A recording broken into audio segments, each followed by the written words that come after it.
So I bought this building in 2020. It's right after COVID hit. Probably the silliest thought I could have was, oh, the world's ending. Maybe I should buy a commercial property on Main Street. But it came available, and I didn't have any idea really what I was going to do with it, but I just knew I had to buy it.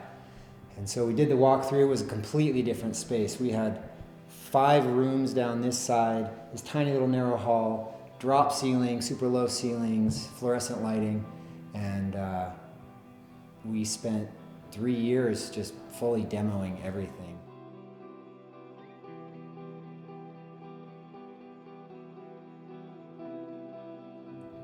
I do many things, and they're all very community focused. I love this community, and so I do things that foster creativity and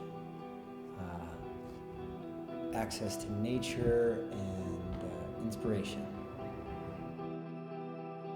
Landed on gallery as what I wanted to create in this space, because in buying a little slice of Main Street, it's how do we foster community. It's hard to believe, but 1 week ago today, it was studs. There was no drywall hung. It looked like a war zone, and to have it be finished gallery, white walls and all, art hanging, it's pretty cool. But man, two all-nighters and a lot of help. Everybody came out of the woodwork. It was so beautiful to see the whole community come and see where they could help. So many different friends, sweeping floors, rolling paint, screwing studs, washing windows. Yeah, this one's awesome. This is called Sun Medicine, Moon Medicine, and it was from an artist, Christy, that lives in Annabella, and it's kinetic.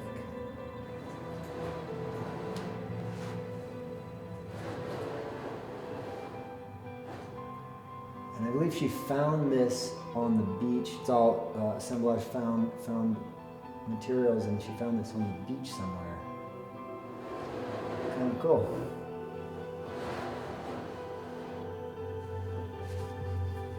Man, the most challenging part of opening this gallery and this whole project is certainly the off-season moments where you doubt everything. So I've had this building for 5 years, which means I've gone through 5 cycles of wintertime energy, coming in here, big crew, remodeling, demoing, building, constructing. We're going to take a look at the upstairs, and you guys can see our space up there. And in those peak moments of energy, it's all beautiful and all makes sense, and there's so much clarity, and I can see the full vision, and the funding's rolling and burning out through the wazoo, but it doesn't matter because we're pulling it together and we're going to make something amazing. And then naturally fall comes and the winter time comes and my energy changes, and I step off of the high vista with so much clarity and into the foggy valley where it's not as clear any longer. And I look around and I have this massive project on my hands, and I have no money, and in those moments of doubt, when you question everything, those are certainly the hardest. And I think from my experiences, so long as you persevere through those moments, you get back to that valley, you get back to that mountain every time, and you see the vista and you see the clarity again, and you have the power.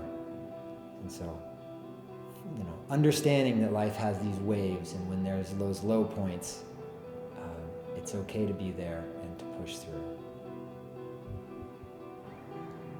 My hope that in having a gallery, we bring people together, people that come out of the woodwork from the county and towns to unite in the arts and creativity and foster conversation and a place for people to meet and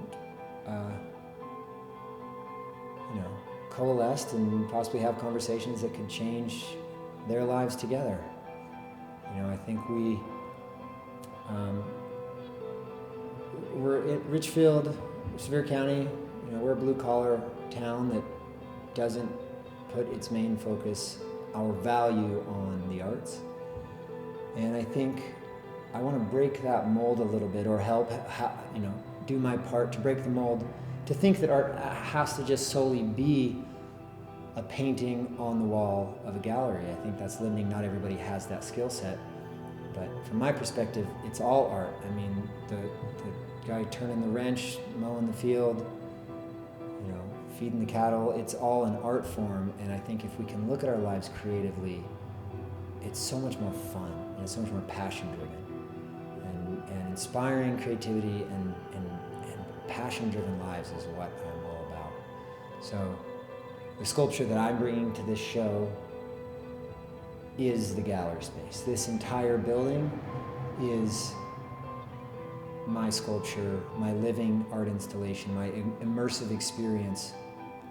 And that's how I look at art. I look at it beyond just a sculpture or just a painting on the wall, but how you live life as a whole.